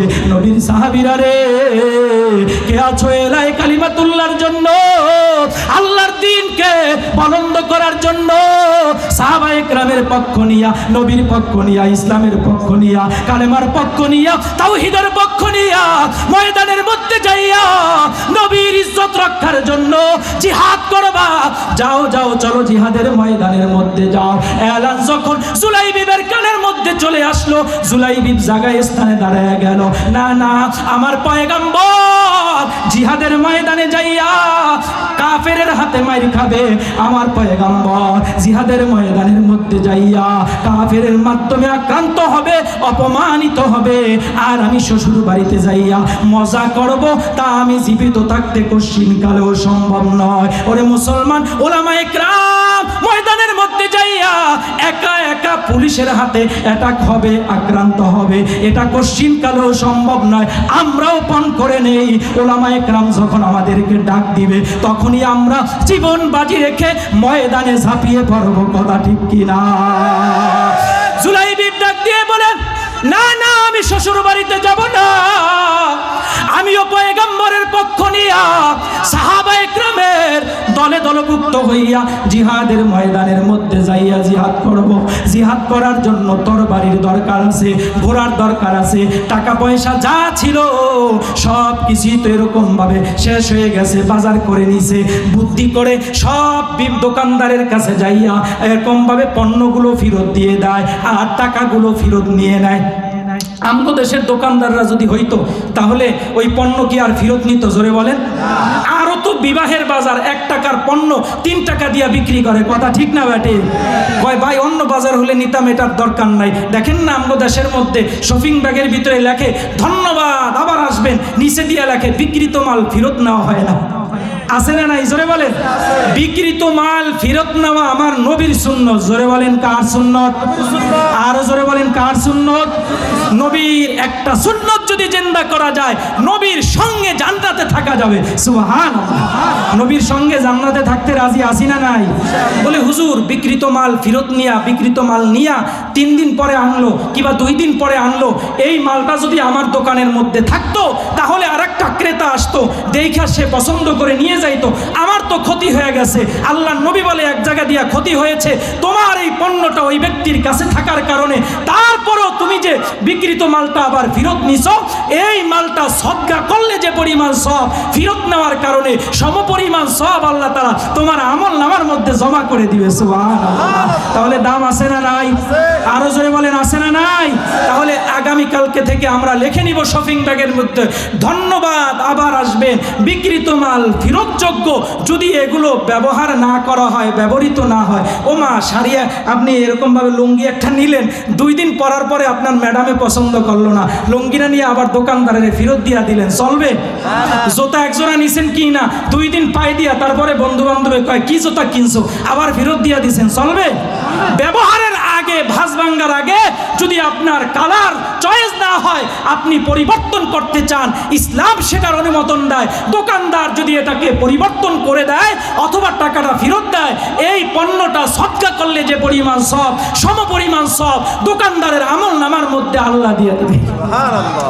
এবার জুলাইবিব পণ্যগুলোকে ফেরত দিয়া টাকাগুলোকে ফেরত নিয়ে যখন ঘোড়ার বাজারে চলে গেল, হৃষ্টপুষ্ট ঘোড়া কোড়াই করলো, তরবারি কোড়াই করে সোজা জিহাদের ময়দানের মধ্যে চলে যায়।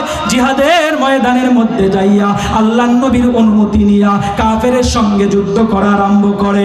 দেখতে খাটো প্রকৃতির মানুষ, কিন্তু ইমানের পাওয়ার অনেক বেশি, অনেক তেজ। যেই কাফের সামনে আসে কচু গাছের মতো দ্বিখণ্ডিত করে দেয়, জায়গায় খতম করে দেয়। সব কাফেরেরা দেখতেছে এতক্ষণ পর্যন্ত মুসলমানরা পরাজিত হবে, কাফেররা বিজয় হবে হবে বাপ। আর এই একটা মুজাহিদ, একজন সাহাবী বেটো প্রকৃতির, নাই তার গায়ের মধ্যে কোনো শক্তি কিছুই নাই, কিন্তু তিনি ময়দানের মধ্যে আসার পর জিহাদের মোটটা পুরা পরিবর্তন হয়ে গেছে।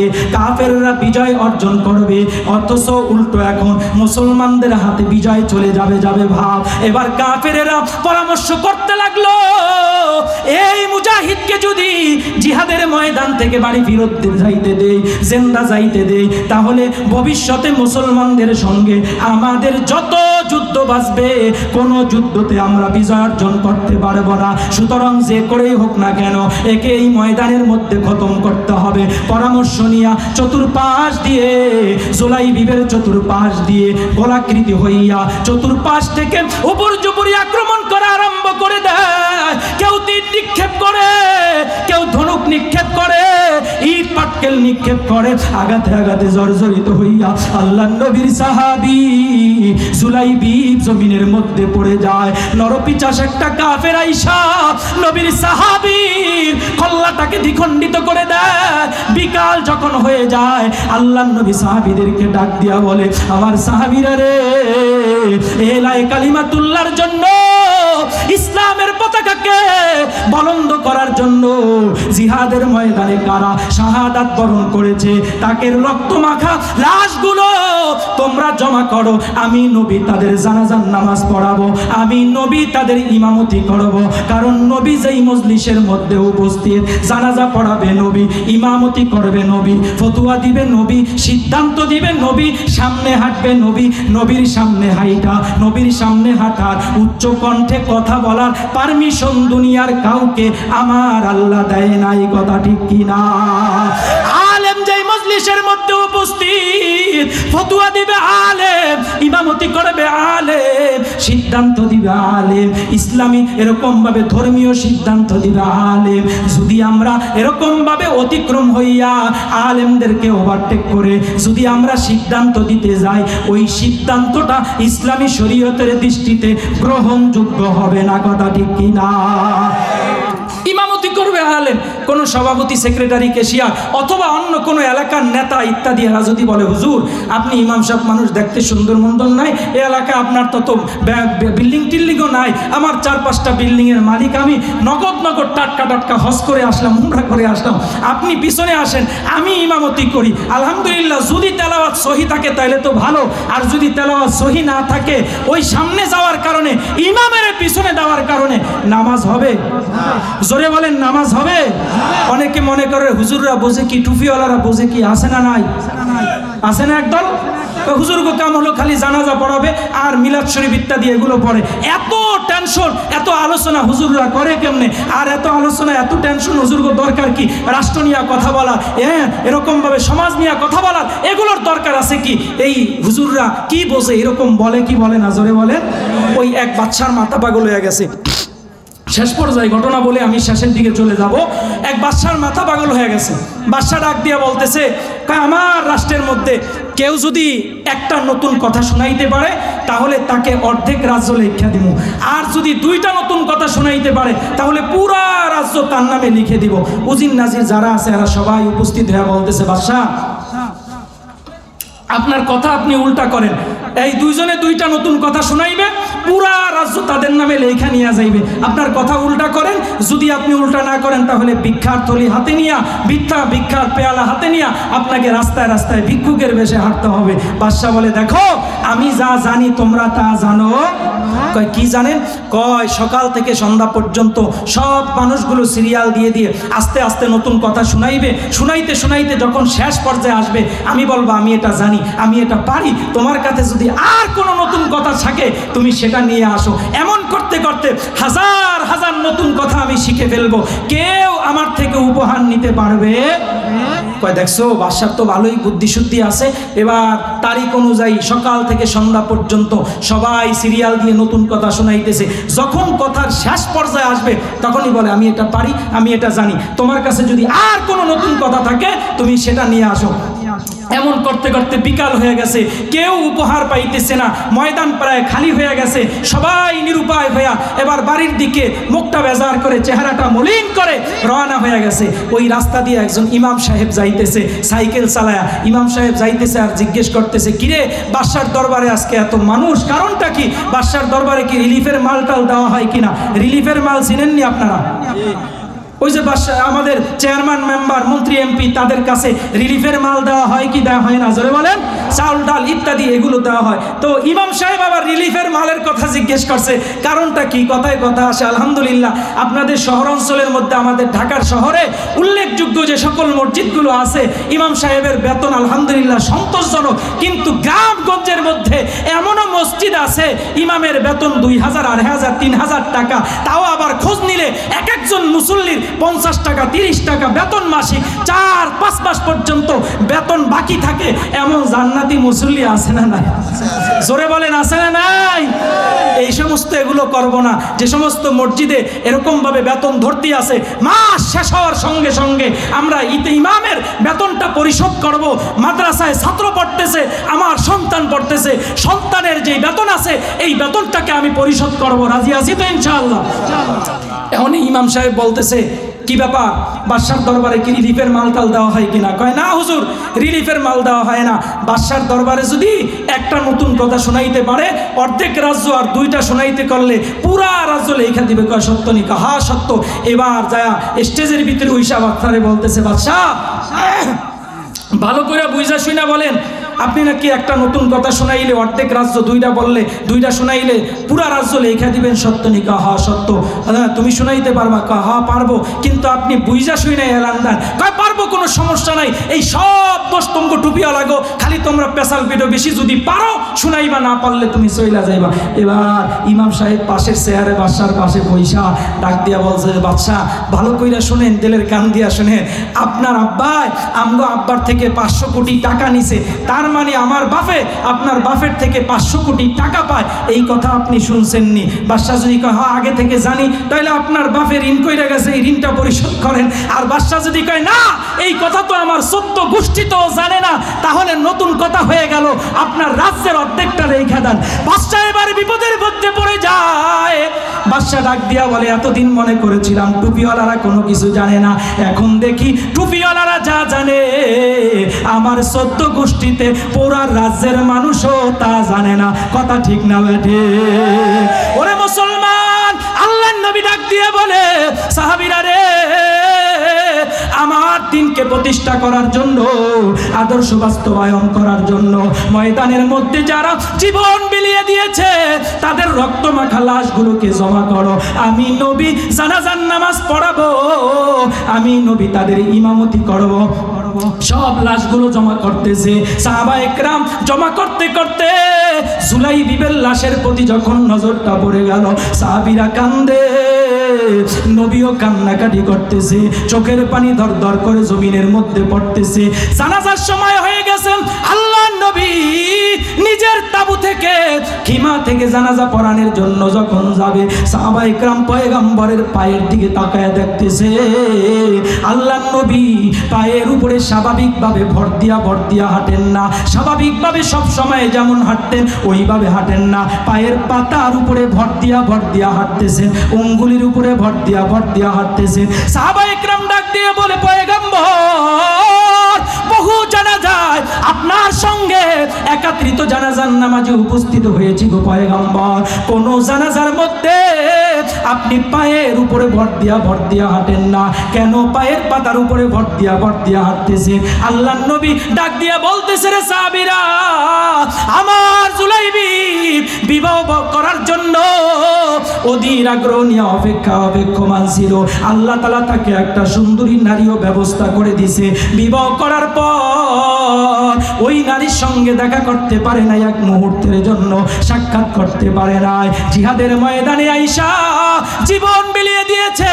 আমার আল্লাহ জুলাইবিবের শাহাদাতটা এমন ভাবে কবুল করেছে, আমার জুলাইবিবের জানাজায় অ্যাটেন্ড হওয়ার জন্য, অংশ নেওয়ার জন্য আসমান থেকে আল্লাহ রহমতের এত ফেরেশতা পাঠাইছে।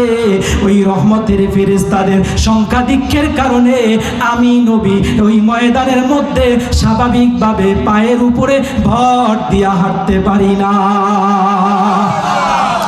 জানাজা সম্পাদন হয়ে গেল। সাহাবায়ে কেরাম জুলাইবিবের লাশ কবরের মধ্যে রাখতেছে। আল্লাহর নবী কবরের কিনারে দাঁড়ানো, সাহাবায়ে কেরাম কান্দে, নবীও কান্নাকাটি করতেছে। হঠাৎ করে আমার পয়গম্বর আসমানের দিকে তাকাইয়া মুস্কি করে একটা হাসি দিলে। সাহাবায়ে কেরাম বলে, পয়গম্বর আসমানের দিকে তাকাইয়া হঠাৎ করে কেন মুস্কি করে হাসি দিলেন গো পয়গম্বর? ও নবী, আপনার চোখে পানি কিন্তু আপনি মুস্কি মুস্কি হাসতেছেন, কারণটা কি? আল্লাহর নবী ডাক দিয়ে বলে, ও সাহাবীরা রে, আমার জুলাইবিবের শাহাদাতকে আল্লাহ তাআলা এমন ভাবে কবুল করে নিয়েছে, সুন্দরী স্ত্রী পাইয়াও স্ত্রীর কাছে না যাইয়া ইসলামকে প্রাধান্য দিয়ে, আমি নবীর আদর্শকে প্রাধান্য দিয়ে আমার ইজ্জত রক্ষার জন্য, আল্লাহর দ্বীনকে প্রতিষ্ঠিত করার জন্য ময়দানের মধ্যে চলে আসছে, জীবনটাকে বিলীন করে দিয়েছে। আমার আল্লাহ জুলাইবিবের জীবনটাকে এমন ভাবে কবুল করে নিয়েছে। আসমানের দিকে যখন তাকাইলাম, জান্নাতের হুরেরা বিবাহের সাজে সজ্জিত হইয়া আমাকে হাত ছানি দিয়া ডাক দিয়া বলতেছে, পয়গম্বর যত তাড়াতাড়ি আপনার সাহাবী জুলাইবিবকে কবরের মধ্যে রাখবে, তত তাড়াতাড়ি আমার আল্লাহ আপনার সাহাবীর সঙ্গে আমাদের বিবাহ পড়াইয়া দিবে। ওরে মুসলমান, এজন্য ইসলামের জন্য, দ্বীনের জন্য, কোরআনের জন্য, মাদ্রাসার জন্য, ইসলাম রক্ষার জন্য যদি জীবন দেওয়া হয়, দাম আছে না নাই? জুলাইবিব যেমন নিজের স্ত্রী রাইখা, পরিবার বর্গ রাইখা জিহাদের ময়দানে যাইয়া জীবনটা বিলীন করে দিছে। যদি ইসলামের পক্ষে এমন কখনো ডাক আসে ওলামায়ে কেরামের পক্ষ থেকে, হক্কানি ওলামায়ে কেরাম যদি ডাক দেয়, আপনাদের এই বরিশালের কুতুব চরমনায়ের পীর সাহেব যদি ডাক দেয়, আল্লামা মামুনুল হক সাহেব যদি ডাক দেয়, বাবুনগরী যদি ডাক দেয়, মধুপুরের পীর সাহেব যদি ডাক দেয়, শীর্ষস্থানীয় ওলামায়ে কেরাম যদি সিদ্ধান্ত নিয়া ইসলাম প্রতিষ্ঠার জন্য ডাক দেয়, কে কে জীবন বাজি রেখে ময়দানের মধ্যে নামতে প্রস্তুত আছি, একটু মাওলাকে দেখে দেন। আল্লাহু আকবার। ও মালিক, গভীর রাত্র পর্যন্ত তাকে দেখেন, আপনার বান্দাগুলো বয়ান শুনে আপনার কাছে ওয়াদাবদ্ধ হইতেছে। আল্লাহ নিজেদের জীবনের মায়াটা ভুলে তারা ইসলামের জন্য, কোরআনের জন্য, এই দেশের সার্বভৌমত্ব রক্ষার জন্য, ইসলাম প্রতিষ্ঠার জন্য, মসজিদ মাদ্রাসা রক্ষার জন্য ওলামায়ে কেরামের পক্ষ অবলম্বন করে ময়দানে তারা নামতে সর্বদার জন্য প্রস্তুত আছেন। রাজি আছেন তো ইনশাআল্লাহ? আল্লাহ তাআলা আমাদেরকে সকলকে কবুল করুক। সকলে বলি আমিন। আমল কয়টা জোরে বলেন, আরো জোরে বলেন, কয় আমল? যদি আলোচনা আমল আরম্ভ করি তাহলে মোটামুটি ওলামায়ে কেরাম জানে 2-4 দিন লেগে যাবে। জানো, এক একটা আমল এত গুরুত্বপূর্ণ, খুব গুরুত্বপূর্ণ। এক একটা আলোচনা যদি করা হয় 1 দিন 2 দিন সময় লেগে যাবে। সুতরাং আপনাদের সামনে, আপনারা হয়তো আমার এরকমভাবে পোস্টারের ভিতরে দেখেছেন, আমি টুকিটাকি লেখালেখিও করি। গুরুত্বপূর্ণ আমার লিখিত অনেকগুলো কিতাব আছে, এর মধ্যে গুরুত্বপূর্ণ একটা কিতাব, মাত্র 15 কপি বই নিয়ে আসছি। জান্নাতে যাওয়ার সহজ পথ, দূরপাল্লার জার্নি বেশি আনতে পারি নাই। জান্নাতে যাওয়ার সহজ পথ, হাদিসের রেফারেন্স সহকারে কোন কোন আমল করলে ওয়াজাবাত লাহুল জান্নাহ, আল্লাহ তাআলা বলেছেন তার জন্য জান্নাতটা ওয়াজিব হয়ে যাবে। সুবহানাল্লাহ। সেই গুরুত্বপূর্ণ আমলগুলো এই বইটার ভিতরে দেওয়া আছে এবং এই 7টা আমলও এই বইয়ের ভিতরে ইনশাআল্লাহ দেওয়া আছে। কোন আমল করলে নবীকে স্বপ্নে দেখা যাবে এবং 10টা আমল করলে আল্লাহর নবী হাসরের ময়দানে আমাদের জন্য সুপারিশ করবেন, আমাদের হাত ধরে জান্নাত পর্যন্ত পৌঁছে দিবে এবং অভাব অনটন কোন আমল করলে দূর হয়ে যাবে, স্বামী স্ত্রীর মহব্বত কোন আমল করলে পাপ হবে, মাত্র